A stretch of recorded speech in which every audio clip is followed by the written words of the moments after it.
Sup guys, it's Alex here, and we are back with another Bracketology. It's been a week since the last one came out. I was in Boston for work, where if you guys follow me on Instagram, at AlexPrice24, you saw that I went to the Celtics-Timberwolves game this week. That was absolutely incredible. I was like 7 rows from the court. An absolutely incredible game. We were down like 9. I say we as the Celtics. I'm a huge Celtics fan. That's why Super Celtic 24. We were down 106-97 with 3 minutes and like 30 seconds to go. Jason Tatum putting the team on his back. Drew Holiday knocking down a big 3, going to overtime, and then we won in overtime 127-120. Might have been one of the best games I've ever been to, regardless of sporting event. It's probably either that one or the Virginia-Purdue Elite 8 game that was in Louisville a couple of years ago before COVID that I ended up going to. Also went to that... Actually, was it? No, it was Purdue-Tennessee, I think. Purdue-Tennessee, I think, was better than Purdue-Virginia. I mean, they were neck and neck, too. Those are probably, as a 3-pack, those are probably the 3 best sporting events I've ever went to. But I made it into the video. We need to get back into the Bracketology talk. But before we do that, I want to give a shout-out to T-Mead 2021.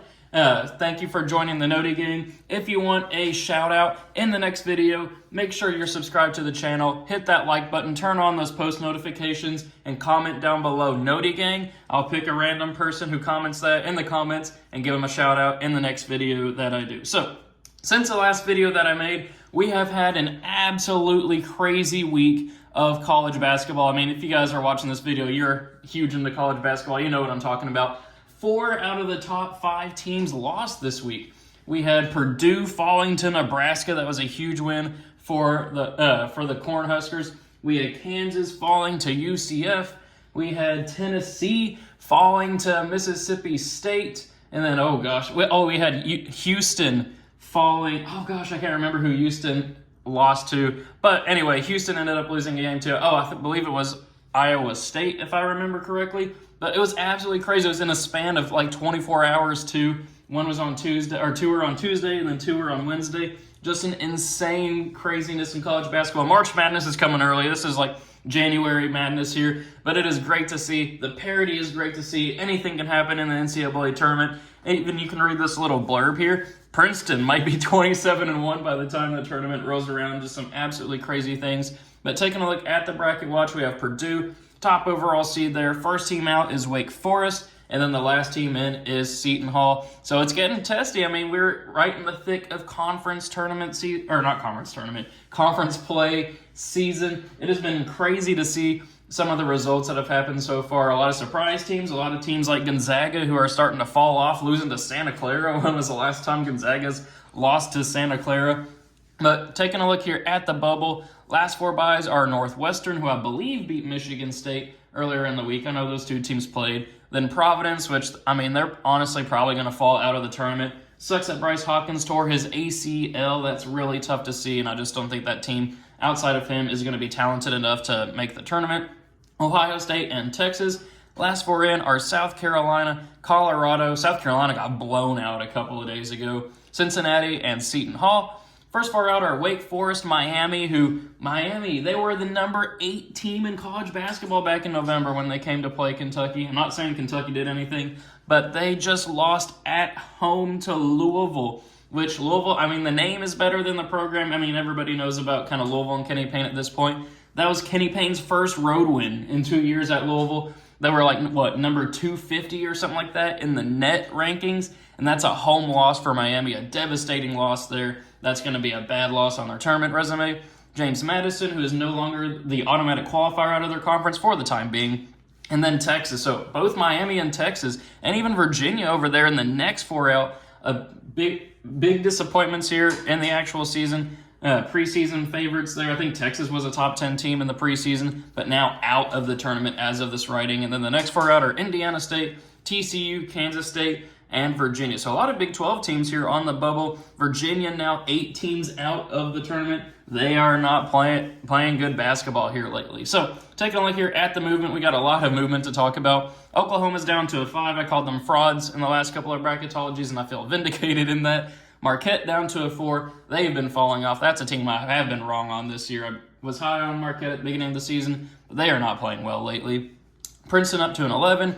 Duke up to a 3, Ohio State down to a 10. Then over there in the right section, we have Mississippi State up to a 9 after that big win over Tennessee. Clemson down to a 5, another team that I thought were kind of frauds whenever they were a 2 seed. I think a 5 or a 6 more suits them. Or Creighton up to a 4. South Carolina and Colorado both falling to the play-in game. Kentucky down to the 3 line, which that is because Wisconsin had moved up, which Wisconsin is now the 2 line there.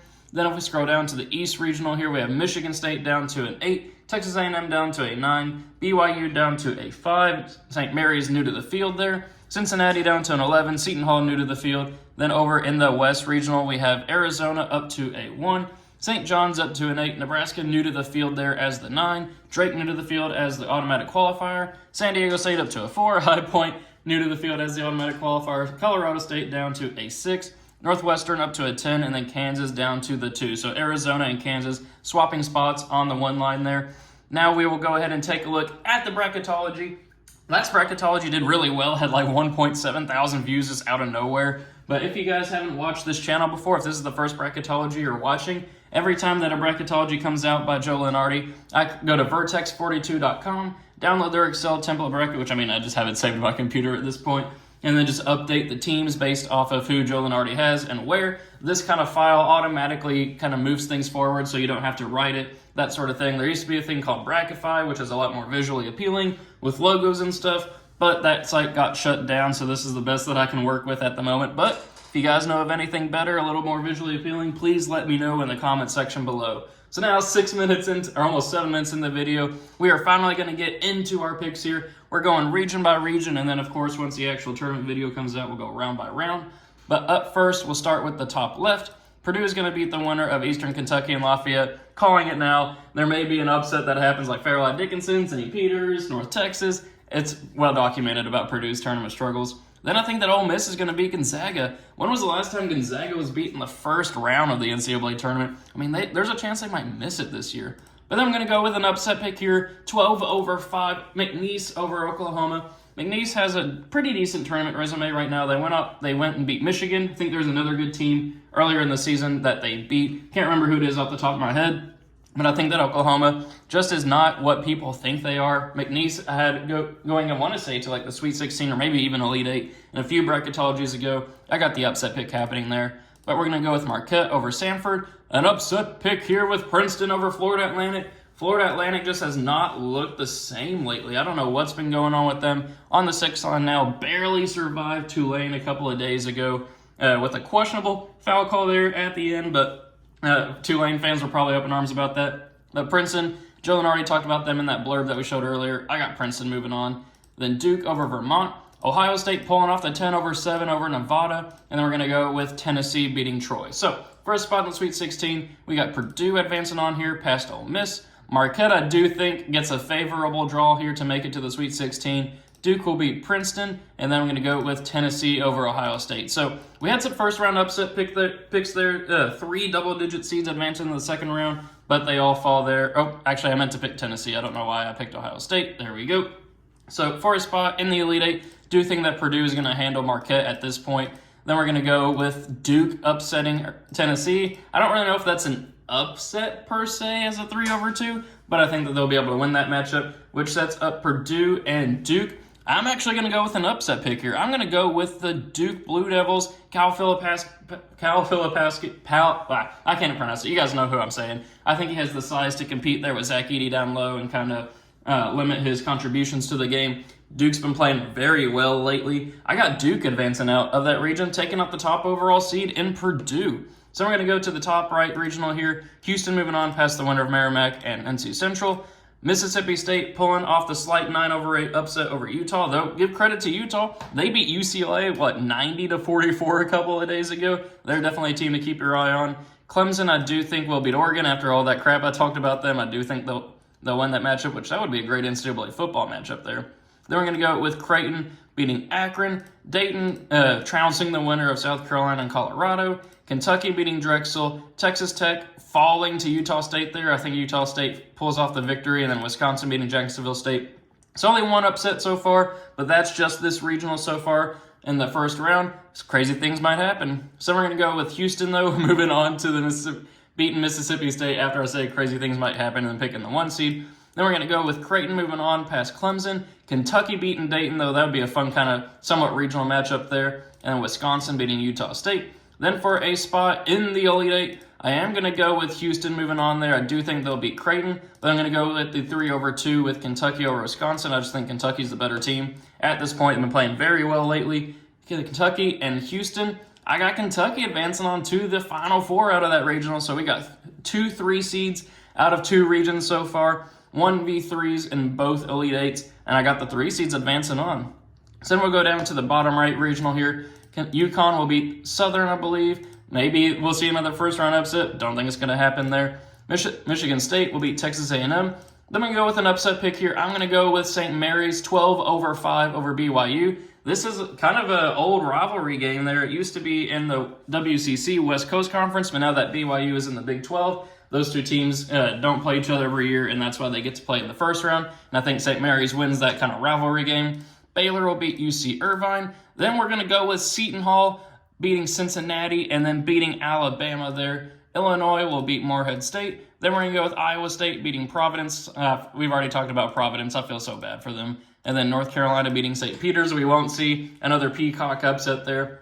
And then for a spot in the Sweet 16, as much as I want to pick Michigan State there to advance on to the... Actually, you know what? I'm going to do it. I'm picking Michigan State. Maybe I'm just disrespecting UConn, but I just feel like UConn could have the potential to get upset at a random point. I think Michigan State has been playing better basketball as of late. Preseason top 5 team. I think that they can make a run. I think that they could pull off the upset there over UConn. Then we're going to go with Baylor beating St. Mary's.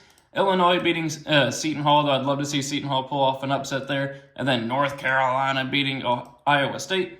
Then for a spot in the Elite Eight, I'm going to go with Michigan State. I mean, I've picked them over the last few bracketologies that I've done. I just believe in this team somewhat this year. I don't know why, and maybe you guys are questioning me in the comments, but I just believe in them for some reason.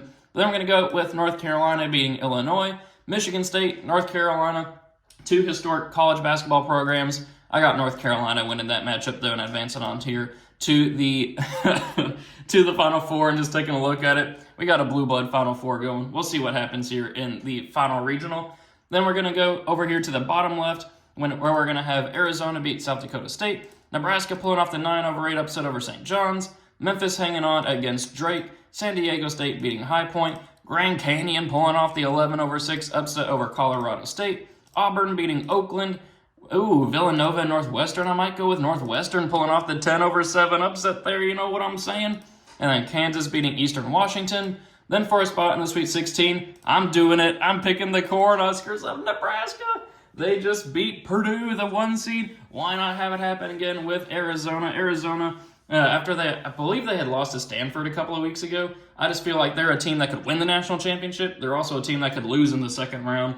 I got Nebraska winning that matchup there. Got to have some chaos. Memphis and San Diego State. I got San Diego State moving on. Normally I would have picked Memphis there, but they struggled in their last matchup. I can't remember who they were facing, but it was very close for some reason, surprisingly. Then we're going to go with Auburn here, moving on past Grand Canyon. And then we're going to have Kansas beating Northwestern. As much as I'd love to see Kansas get upset, just don't think it's going to happen there, which sets up a pretty interesting kind of Final Four out of this regional. Nebraska and San Diego State. I'd love to see Nebraska continue their run, but I think San Diego State's going to make it back to the Elite Eight for a second straight year. Auburn versus Kansas. Auburn, I think, is a really fun team to watch this year, but I just don't think they'll be able to compete with the size and talent of a Kansas, which sets up San Diego State and Kansas here for a spot in the Final Four. I'm not going to do a full blue blood Final Four. I got San Diego State making a return to the Final Four. I think since this team plays on the West Coast, a lot of us East Coasters haven't been paying attention as much as we should have, given them the respect that they deserve. They've been playing fantastic basketball as of late. Battle tested last year, obviously making it to the national championship game. I got them advancing on here to the Final Four. So in the Final Four, we have no 1 seeds. It's kind of been a chalky bracket as a whole. But as we get to the Final Four here, there are no 1 seeds, which is pretty crazy. We have a 2 seed in North Carolina, 2 3 seeds, and then a 4 seed. But we'll go ahead and talk through this first game. Duke versus San Diego State. I do think San Diego State's run is going to come to an end there, and Duke will advance on. After kind of a crazy season, I want to say they fell to like a 7 or 8 in one of the bracketologies that I did. But here they're a 3 seed. Kentucky versus North Carolina, rematch of what happened earlier this season where Kentucky beat North Carolina in a fantastic game. I'm actually going to go with Kentucky winning round 2. We're not going to have the Duke versus North Carolina game that people absolutely love, but we do have something that's right close with it. A legendary rivalry here, Kentucky and Duke. As much as I want to pick Kentucky to advance on there, you know what? I'm actually going to do it. As of this point, I'm picking Kentucky to win the national championship game. I know you guys are going to call me homers. You guys are going to do that. It's just the way. This is the first time I've picked Kentucky in bracketologies this year to win the national championship. I just think with the way they're playing, the pace they're playing at, the shooting that they have, the big men playing well down low, I think that this team right now, they may be like the number 2 or 3 team in the AP poll when that comes out come Monday, but this team's playing fantastic basketball as of late. Maybe they'll get their butts handed to them by Texas A&M today, and by the time you're watching this, you're going to be like, wow, this was a really stupid pick. I'm recording this at like 10:30 in the morning on a Saturday, but that's just what I think will happen. Thank you guys for watching. I know this is a bit of a longer video. I kind of rambled on for a little bit, but if you're still watching at this point, I appreciate you. Make sure you comment down below if you like my predictions. Let me know your thoughts about my predictions. Let me know your own. Always interested to kind of see the discussion that takes place. Make sure you comment Noti Gang as well if you want to shout out in the next video. Thank you guys for watching. Really hope you enjoyed it, and I will see you all later.